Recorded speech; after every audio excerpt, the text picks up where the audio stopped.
fact, what you state is fact, that Lieutenant Fanning had control over and access to this jury is simply not true, Mr. Jackson. The only people who have any access to those jurors are the court officers in the Department of Security of the trial court in this courtroom. So I am going to ask you what your good faith basis is for that, and I'd like you to start there. If the court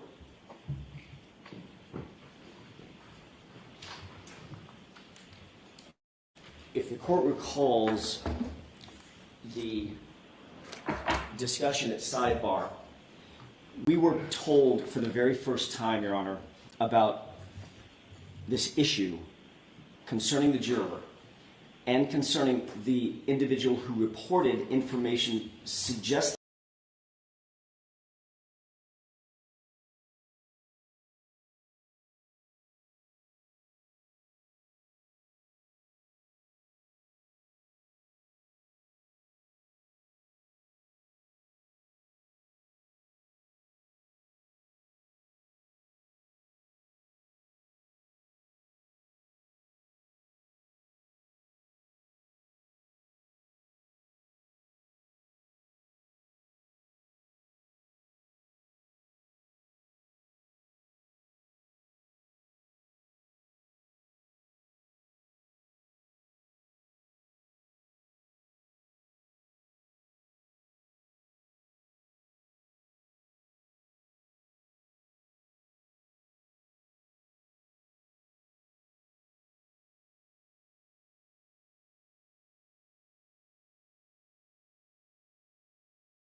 some unnamed or unidentified person.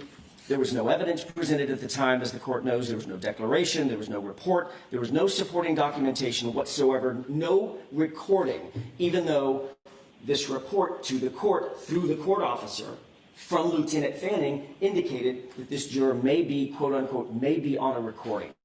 And the court confronted that juror with that information. There was a brief colloquy with the juror where she said, not that I remember. No, that was the initial statement that she said in terms of any misconduct. No, I wasn't talking about the case. Over the defense's objection, this very potentially defense-friendly juror was then excused. During that discussion at sidebar, that's when Ms. McLaughlin explained for the very first time to the defense that who Lieutenant Fanning was in this circumstance. And she said that he was the, quote, commander of the extensive security operations that this case has required, period, end quote. That sentence says a lot. It said a lot to me. It does not say he has access to or control over the jurors. It says that he has... I'm just going to stop you. I'll let you finish in a minute. Okay. Mr. Yannetti, as a Massachusetts practicing lawyer, knows that the court officers are in charge of the jurors. Go ahead, Mr. Jackson. If there is a commander of the extensive security operations over the entire case, there is, Your Honor, no greater security operation than securing the jurors. That is sacrosanct. It's paramount among the security operations that the court embraces. And we were told, I didn't make it up, Ms. McLaughlin told us, we were told he was the commander, not part of a security operation that was outside the court, not part of a security operation that helped parking cars or making sure that citizens got in and out of the courtroom appropriately. We were told he was the commander of the extensive security operations in this case. It is reasonable to conclude from that statement that Fanning was either directly in charge of the jurors, which the court is now telling me he wasn't. Again, that's news to me. You were told that at sidebar that day by Ms. McLaughlin. No, we were not. We were told. I have the transcript. Well, Your Honor, what we were told is what his title was. Commander of the extensive security operations of the court. So we reasonably concluded that he was either directly in charge of the jurors or in charge of the people who were in charge of security of the jurors.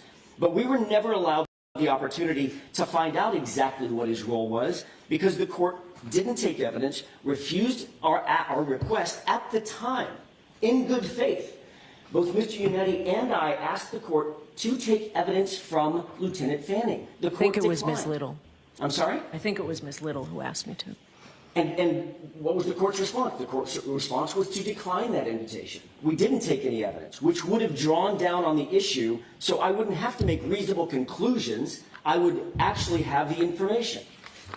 So, of course, that's one of the issues that is attendant to our motion to dismiss, because it seems wildly inappropriate. Here's what we do know about Lieutenant Fanning. Once his name was uttered, here's what we did know. He's among the troopers that is one of Michael Proctor's supervisors. He interviewed several prosecution witnesses who testified at trial against Miss Reed, including Laura Sullivan, Marietta Sullivan, Bridget Meehan, Heather Maxson. He interviewed all of those individuals, or took part in those interviews. Lieutenant Fanning was at the defendant's home and seized her cell phone in January of 2024, just months before the trial began. Lieutenant Fanning was included on the text chain where Trooper Proctor said he was going through my client's phone looking for nudes. And then his name comes up at sidebar as the commander of the extensive security operations attendant to this case, and he's the source report to whom something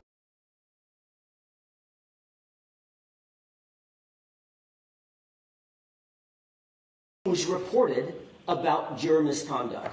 When you couple those two things together, that he's the commander of security and a person who supposedly, through hearsay, overheard a juror making statements about the case, and they have an entire myriad of individuals to whom they could report it. They report it to Fanning, and then Fanning reports it to the court officer who reports it to the court. It is not unreasonable to conclude that he was at least within the orbit of the security operations governing the jurors, which is exactly why we put it in our papers. And without additional information clarifying that, we have no way of knowing that he wasn't involved or didn't have any direct access to the jurors. If he didn't, he didn't. And that's a fact that everybody can agree on. But when we heard the information, the only reasonable conclusion we had, given the fact that he was the source of the information and he was defined as the commander of security over the entire case, not part of the case, the entire case, which includes the jury, that is a reasonable conclusion. So you signed your affidavit 2 weeks ago when you already knew that he did not have any access to the jurors. No, I didn't. I absolutely did Signed not. and sworn under the pains and penalties of perjury this 21st day of February 2025. Correct. On February 21st, 2025, we were still at the first time that it was mentioned that he had absolutely no access to the jurors. He never had any contact with the jurors is when we received our responsive documents from the opposition from the Commonwealth. In that document, they mentioned he never had any direct access, he didn't have indirect access. They make these claims with no verification, by the way, no declaration, no supporting evidence, no declaration from the attorneys who filed the opposition. That's the first time someone actually took the position that he had absolutely no access to any of the jurors, direct or indirect. So when we filed our papers, the information that I just told the court is the information we were working from.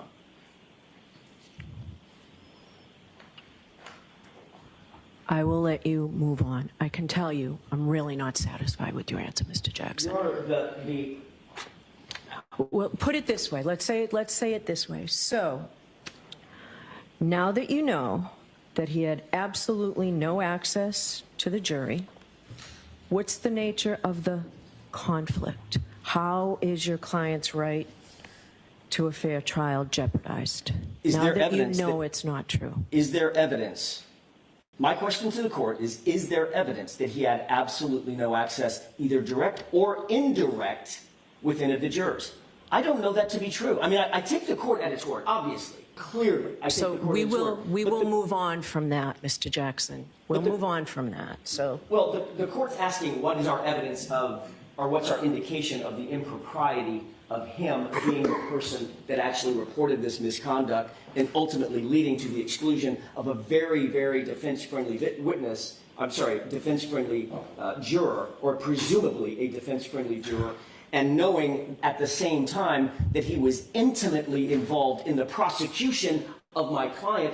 That's the reason. Because he was at least within the orbit of commanding, according to Ms. McLaughlin, commanding the extensive security services over this case, and he ends up, just ironically, who knew?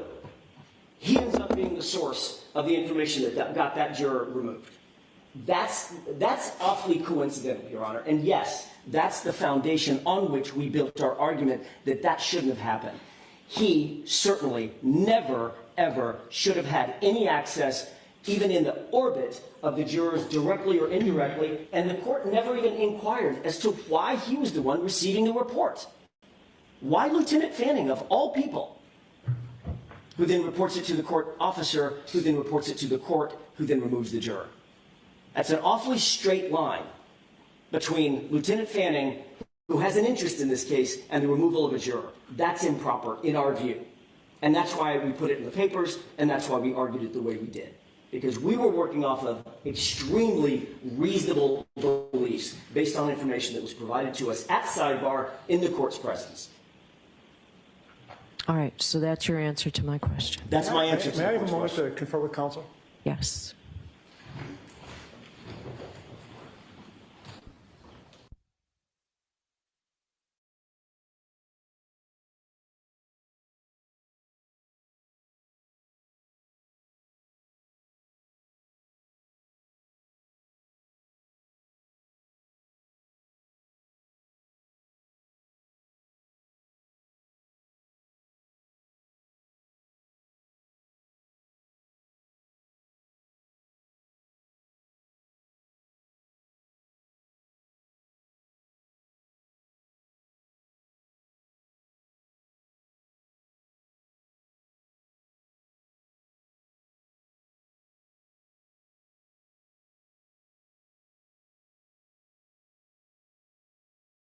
Thank you for that. The court invoked Mr. Unetti and said, as local counsel, he knows this not to be true. Mr. Unetti just indicated to me that that's not quite the fact. And so Mr. Unetti, I think, should be able to at least address the court. As the court said yesterday, when we file something, we file it on behalf of everyone, including Mr. Unetti. So if the court would allow Mr. Unetti to explain what his experience is, that may elucidate on this issue. If we have time later, go on with your argument. I'm happy to, Your Honor, and thank you for giving me the opportunity. The cumulative discovery misconduct by the Commonwealth, as laid out in our moving papers, through their agents has been both egregious and pervasive. We've outlined most of these issues in our moving papers, all of these issues in our moving papers, but I want to concentrate my argument for the court this afternoon on the exculpatory Sally Port videos. I'm not waiving any of our arguments in the moving papers, but in the interest of time and focus, I think it bears upon the court at this point to consider most prominently the Sally Port issue, or the Sally Port video issue. The Commonwealth, to start off with, two facts that are true. The Commonwealth cannot deny the untimely disclosure of critical exculpatory evidence. They cannot and they will not deny that untimely disclosure. And they also cannot deny that critical evidence was intentionally, not by some sort of mishap, but intentionally was withheld from us. So what do they do in their opposition? Most of the time they spend saying that the prosecutors themselves did not know. They had no actual knowledge. While they concede the unavoidable in their moving papers, which is that the Massachusetts State Police and the Canton Police Department both knew about the evidence, and both withheld it. Conveniently, they throw much of this on the back of Michael Proctor. It was sort of to be expected. He's already damaged goods, so why not? And they also bring in a newly revealed sergeant, a sergeant by the name of DGM Petro, who's already retired, gone from the police force, and who interestingly retired just 2 days after the Commonwealth's October 2024 disclosure revealing previously withheld Sallyport video. I'm just going to ask, is he available, Mr. Brennan? Not today, but he could be available. I'm just curious. So he's still around? He is, Okay. yes, and he's cooperative. All right. All right, Mr. Jackson, go ahead.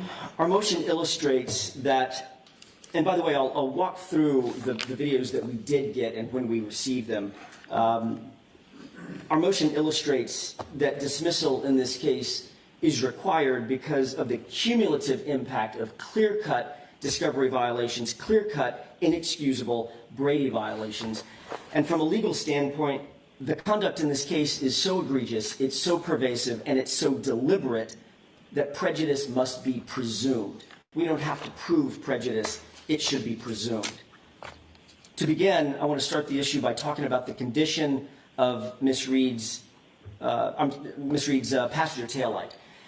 The condition of that SUV passenger taillight at the time it was brought into the Sallyport at Canton PD is of critical importance, and that may be one of the most important facts in this entire case. It's important because we know as a fact now that not a single piece of taillight was ever recovered at 34 Fairview until after that vehicle was in the possession of Michael Proctor and the Massachusetts State Police. That is the foundation on which this entire argument is built, and it is an undisputed fact, although it wasn't undisputed for years.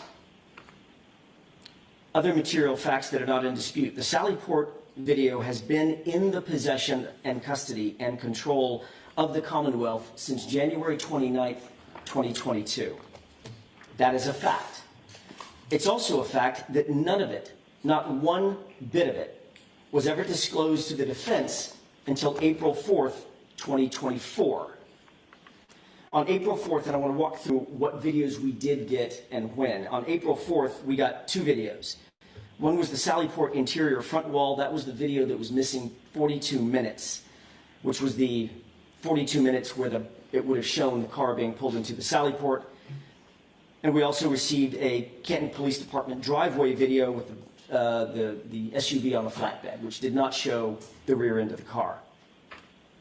On April 23rd, 2024, and by the way, April 4th, the court will recall, was just in the shadow of the beginning of the trial.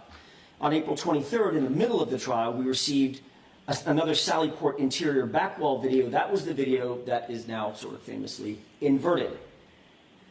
On October 10th, 2024, 2 days before Sergeant DGM Petro retired, we received four videos. The Canton PD interior hallway, the Canton PD rear lot main side, the Canton PD rear lot cruiser side, and the Canton PD church side exterior Sallyport. And I highlight the word exterior because it becomes extremely important in just a moment. These are four videos, all of which show Brian Higgins in some way, shape, form, or fashion at the Canton Police Department on January 29th, 2022. Then on January 28th, 2025, the Canton Police Department main driveway side exterior Sallyport was given to us. It's a grainy and very wobbly video that nobody can sort of make heads or tails out of. You can see the general outline of a vehicle, but the condition or the quality is so bad that you can't tell what the condition of the taillight is, which is what we're interested in. And I bring this to the court's attention, or I highlight this, because this is the second exterior Sallyport video that we ever received. One on October 10th, one on January 28th, 2025. Then on Friday, this past Friday, something pretty remarkable happened. We just received a report from Sergeant Buchnick dated February 28th, which is 5 days ago now. And he makes an important admission in that report for the very first time during all of this. He indicates that in May of 2024, during trial, he was, quote, provided with a thumb drive and the CD labeled with a Post-it note on my desk to review prior to testimony. He goes on to say, quote, at this time, I reviewed the video and I reviewed video made available to me, which included video footage of the Canton PD exterior sally port. Exterior sally port. That means that the Massachusetts State Police not only had in their possession exterior sally port video, but they knew about it and were reviewing it during trial. But we didn't get any of it until, as I just said, October 10th, we got one. January 28th of this year, we got the other. So that was withheld from us for the entirety of the first trial and all the way until at least October 10th, possibly as late as January 2025, and they've now admitted that. But who else knew about this withheld video in May of 2024 during trial? On cross-examination... So can I just ask, was this of better quality than anything you had, or was it the same wobbly? Same. Okay. Same. Wobbly, grainy, can't make heads or tails out of hardly any of it. No. The question is, who else knew about this? Did anybody else know about this being withheld from us in May of 2024 during trial?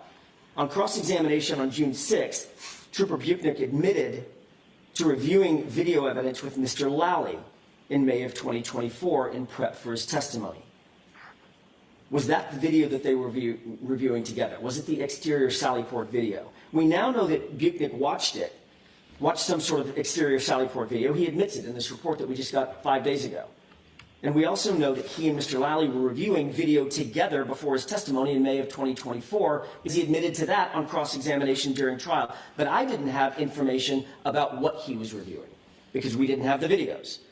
So either they reviewed together the inverted video that was then played and knowingly presented false evidence to a jury and to this court, or they reviewed exterior Sallyport video and intentionally withheld it from us. This is binary. It could only happen one of two ways. Either it was the inverted video that they prepped on and then presented inverted video to the jury, which is a problem, or they reviewed external or exterior video and did not provide it to us intentionally. Either way, the withholding that evidence admitted to now by Trooper Buchnick was obviously egregious. It was obviously in error. It was obviously calculated.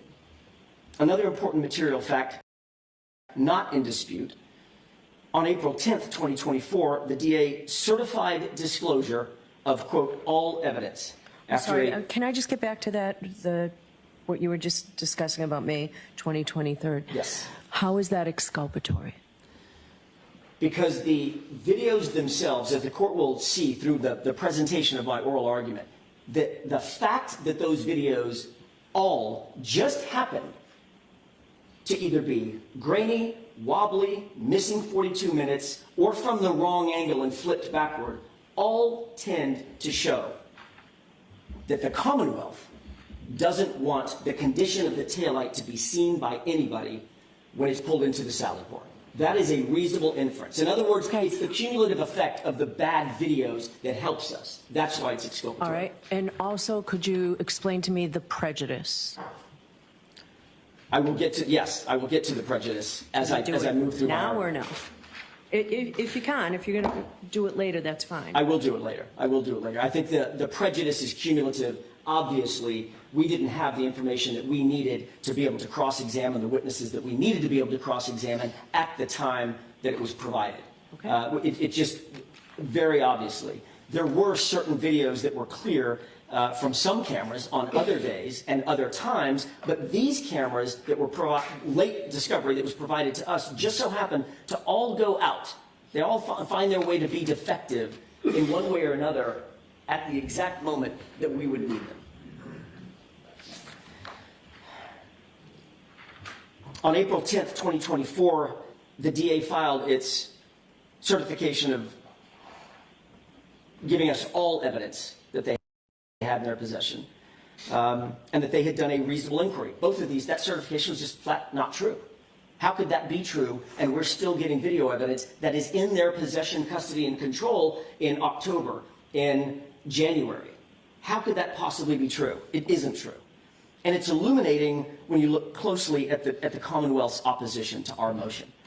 First and notably, the Commonwealth makes these broad statements couched as fact. They're bold pronouncements, and there's myriad excuses in their opposition paperwork. And it's backed up by next to nothing. Not a single exhibit at the time they filed their opposition. There's some exhibits that have been lately provided, including some exhibits just a few minutes ago that they're now adding to their exhibit list and to their opposition.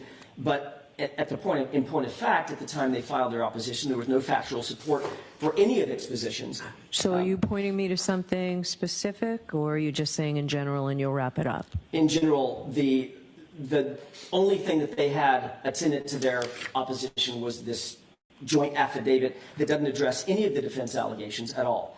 Contrast that with the defense motion, which was supported by nearly 20 fact exhibits. There may be a reason why they didn't support their positions with exhibits at the time. It's because the facts don't support the Commonwealth's position. These are indefensible and indisputable facts that I'm explaining to the court about the turning over of these Sallyport videos. Specifically turning to the Canton PD surveillance video.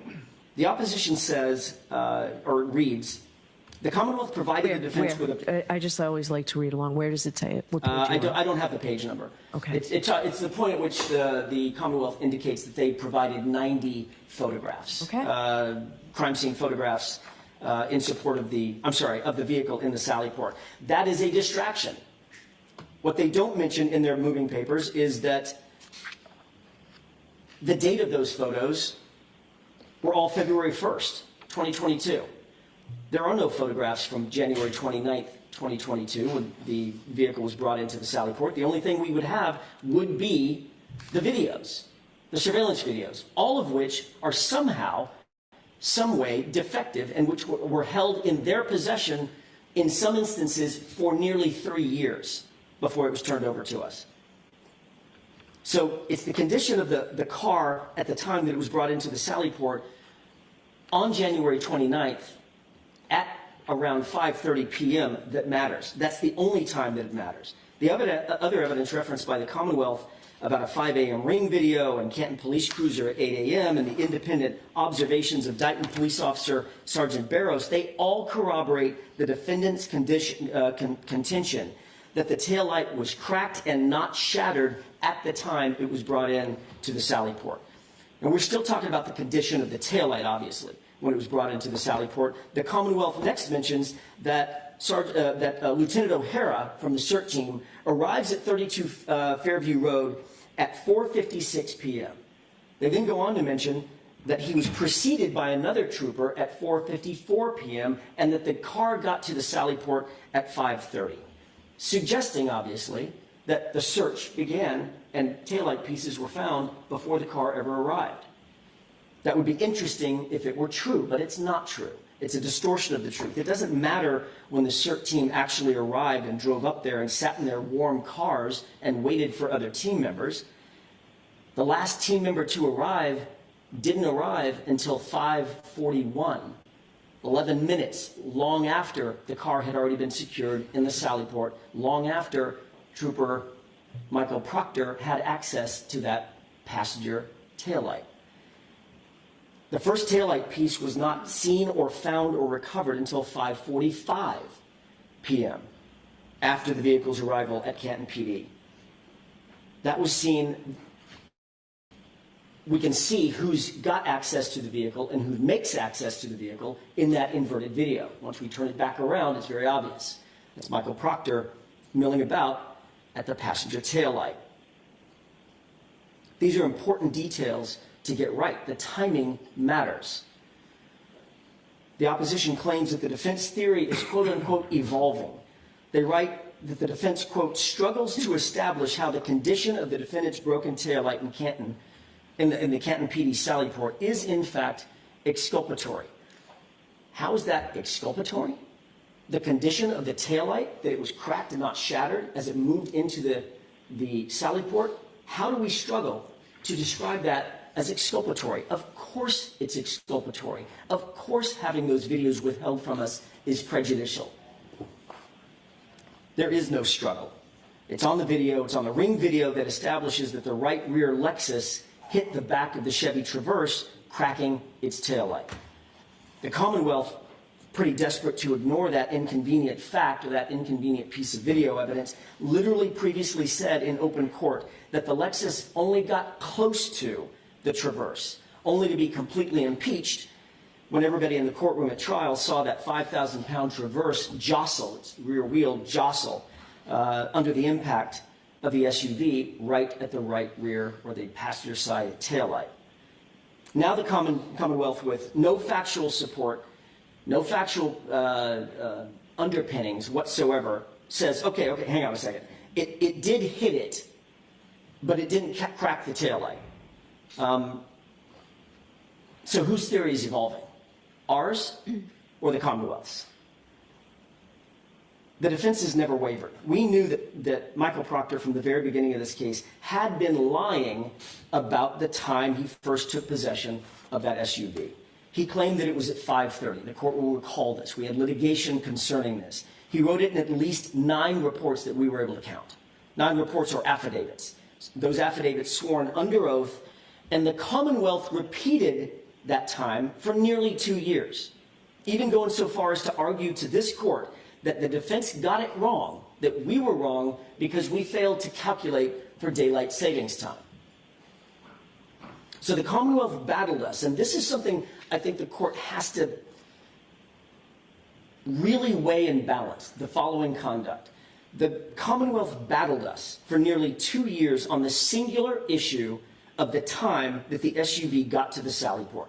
They finally took their medicine at some point and had to admit to the false time and chalked it up to a Scrivener's error in 9 separate documents, memorialized 9 separate times, some of them under oath. And all the while they were battling us on the time that it got there, no, the defense is all wet, they're wrong, they just didn't account for daylight savings time. Oh, no, this was just a little mistake, it's not a big deal, it was a Scrivener's error. And the entire time they're making both of these claims, they had video in their possession that established unequivocally that that car was in Michael Proctor's possession at 5:30 and pulled into the sally port at 5:30. They knew the time. They knew that he had retrieved it at 4:12 in the afternoon and not gotten it to the sally port until 5:30. So the Commonwealth was well aware in 2022, the Commonwealth and their agents were well aware in 2022 that the SUV got to the sally port, and that was the centerpiece of the defense case. They knew that the videos would directly impeach the lead investigator on this case, and they say that we struggle to explain the exculpatory nature of this evidence. It's not our struggle to explain it, it's their struggle to acknowledge it. Of course that's exculpatory. It directly and unequivocally impeaches their lead investigator on one of the most important issues in the entire case. And that's only one aspect of the withheld videos that also is exculpatory. The other is the point at which it would show the condition of the taillight. In other words, when it's being pulled in to the sally port, would it show the condition of the taillight before Trooper Proctor had access to it in the sally port? That's what we've been seeking. The Commonwealth is well known from the beginning of this case that the defense has demanded all physical evidence be preserved. That is, this is not a game of Wordle. This is not something that's supposed to be parsed. All physical evidence be preserved. That's pretty straightforward. The Commonwealth shouldn't be in the business of withholding exculpatory evidence by playing some sort of a gotcha game with definitions of words. They knew what we meant. We don't actually know what the Commonwealth has, so we have to be as broad as we possibly can when asking for evidence to be preserved. So all physical evidence clearly includes the entirety of all the sally port videos. The Commonwealth parses words by saying, well, we never asked for the Commonwealth to preserve the CPD footage from the Sallyport because the Canton PD is not the crime scene. You asked for crime scene footage, and Canton PD is not the crime scene. Well, first, I think that's a disingenuous argument that plays right into that sort of gotcha that we've discussed. I think the Commonwealth is better than that. That's not what we should be doing in a trial for murder. And second, let's not forget that District Attorney Morrissey actually defended publicly Michael Proctor by explaining that when Michael Proctor said he responded to the crime scene, and of course we knew he didn't respond to 34 Fairview, D.A. Morrissey said, oh, he was talking about Canton PD, which is the crime scene. So they can't have it both ways. They write on page 4 of their opposition, quote, the trial prosecutor was not aware of the existence of surveillance video in the Canton Police Department's Sallyport until receiving the federal grand jury transcript of Massachusetts State Trooper Michael Proctor, end quote. So they've taken the position, look, we personally did not know anything about that Sallyport video existing until we received the federal grand jury paperwork showing that Michael Proctor testified to it. First, the Commonwealth has to know that that is not the state of the law in Massachusetts. Massachusetts State Police and Canton Police Department are both arms of the prosecution actively involved in the investigation of this case. Not one, but two separate agencies not only knew of the existence of the footage, but the lead investigator actually admitted to a federal grand jury that he pulled the footage at the start of the case. He pulled it all. And then he said he reviewed it all because that's what the case agent does. The Commonwealth cannot absolve themselves of the egregious and very obviously intentional discovery violations by Michael Proctor, by the Massachusetts State Police, by the Canton Police Department, by saying, I personally didn't know about it. The cases are legion on that issue. Commonwealth versus Sleeper, 2002 case found at 435 Mass 581, and this is Hornbook law. Quote, a prosecutor's duty to disclose exculpatory information or exculpatory evidence extends to evidence in the possession of the police who participated in that investigation. And then Massachusetts Rule of Criminal Procedure 14A1A, the prosecutor shall disclose information covered by mandatory discovery, provided it is in the possession, custody, or control of the prosecutor, persons under the prosecutor's direction or control, or persons who have participated in investigating or evaluating the case and either regularly report to the prosecutor's office or have done so in this case. Michael Proctor worked out of the Norfolk DA's office, physical plant. There is no question that Michael Proctor and both agencies intentionally withheld that evidence. Let's talk about Michael Proctor's testimony before that grand jury. He was asked the following question. Are you aware whether there are any cameras in the garage or Sallyport where Karen Reed's SUV was parked? Answer, yes. Question, have you reviewed the footage of that garage? Answer, I saw one very grainy video and then another of Sergeant Buchanan and I arriving in the main entrance around 5:30 following the vehicle. Question, when did you watch the video from the Sallyport? Answer, I haven't reviewed it, sir, in quite some time. So do you have those page numbers for me? I can get them for you, Your Honor. Okay. I didn't cite them in my notes. Yeah, if Ms. Little can get them for you before you finish, that would be helpful for my review. I haven't reviewed it, sir, in quite some time, so I can't recall what's on there. Question, why did you review video of the Sallyport? Answer, we review every video we pull. We pull a lot of video. It's on the case officer to watch it. By his own admission, Your Honor, Michael Proctor recognized himself in a video along with Sergeant Buchanan. That was likely the video that ended up being inverted by where Michael Proctor was by the passenger side taillight.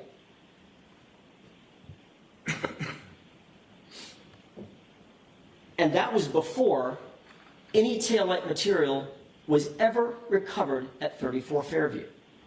That is highly inculpatory of Michael Proctor. It is highly exculpatory of Karen Reed.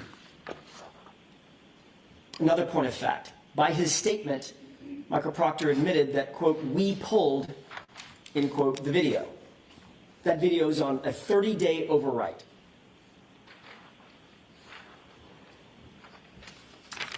The Michael Proctor testimony in front of the federal grand jury is at page 79, lines 1 through 13. Thank you. Thank you, Ms. Little. Exhibit C, is in Charlie. Okay.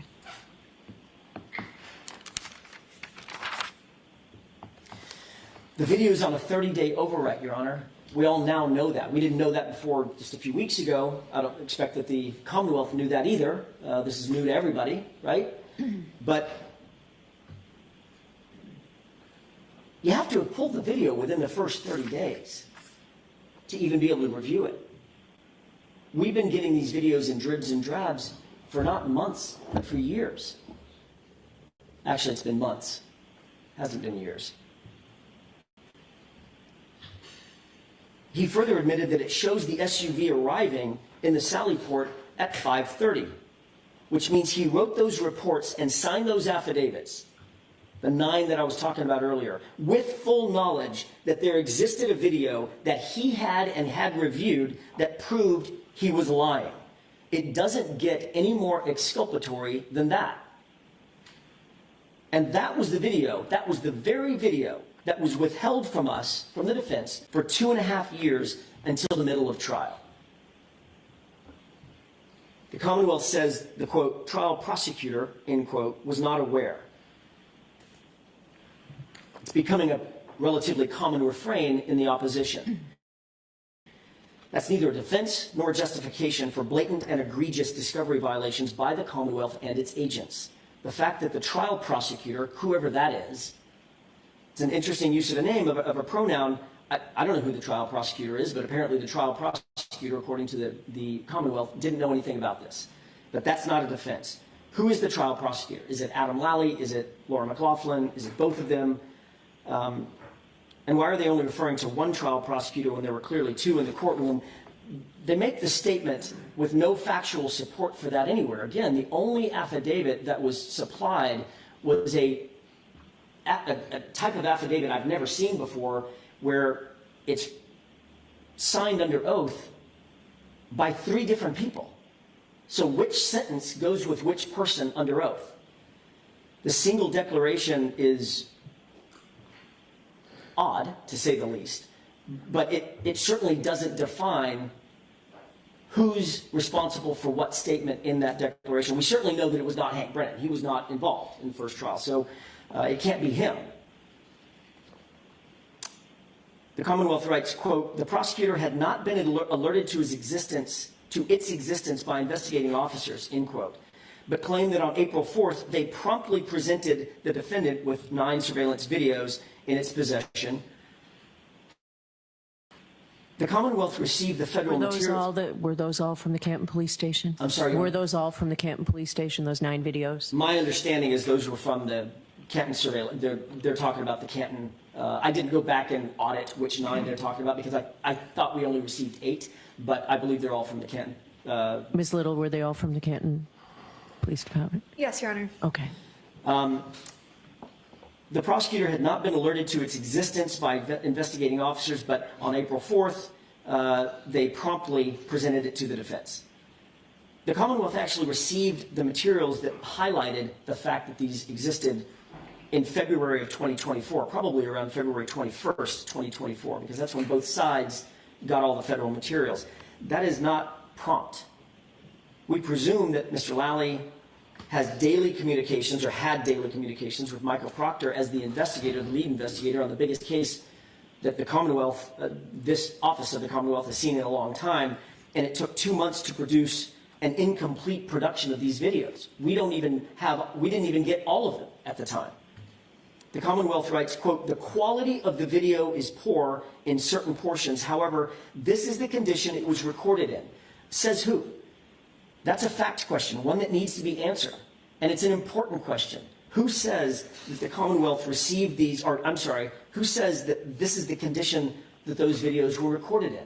We've got no facts to support that whatsoever. And then the Commonwealth goes on and says, and that was the condition in which it was received by the prosecutor. That's also a fact question that needs to be answered. And these questions could be answered with a proper evidentiary hearing.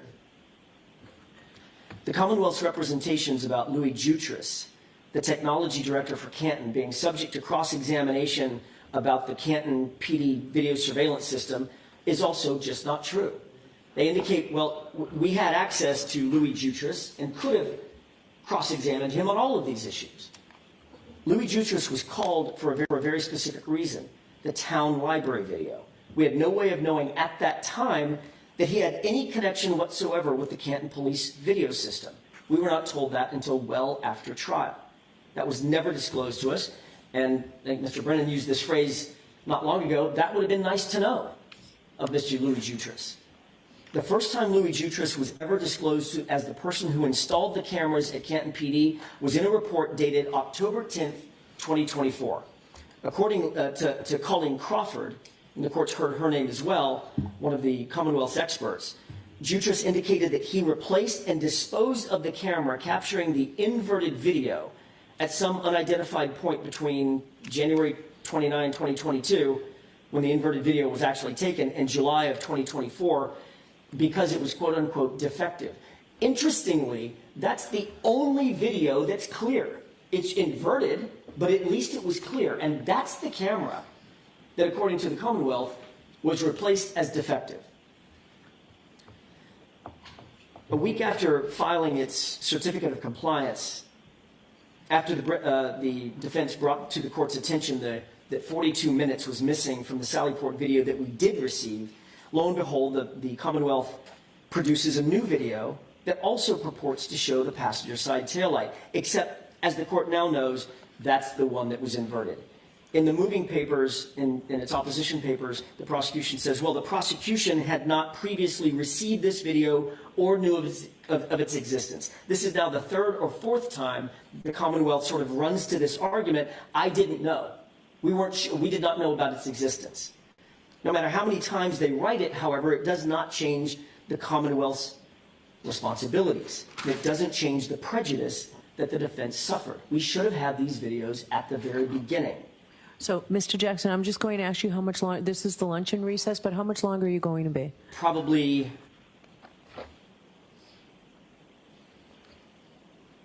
45 minutes, I would say. All right, so we'll break.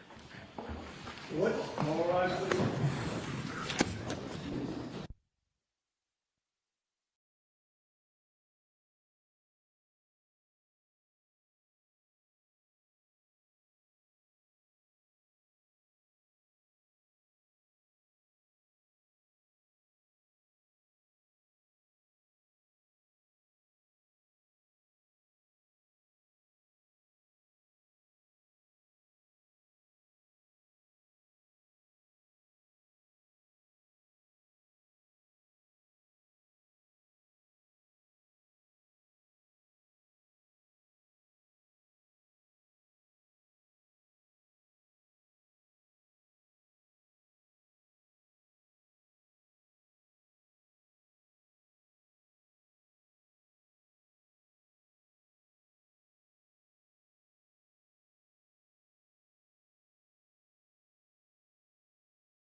Thank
you.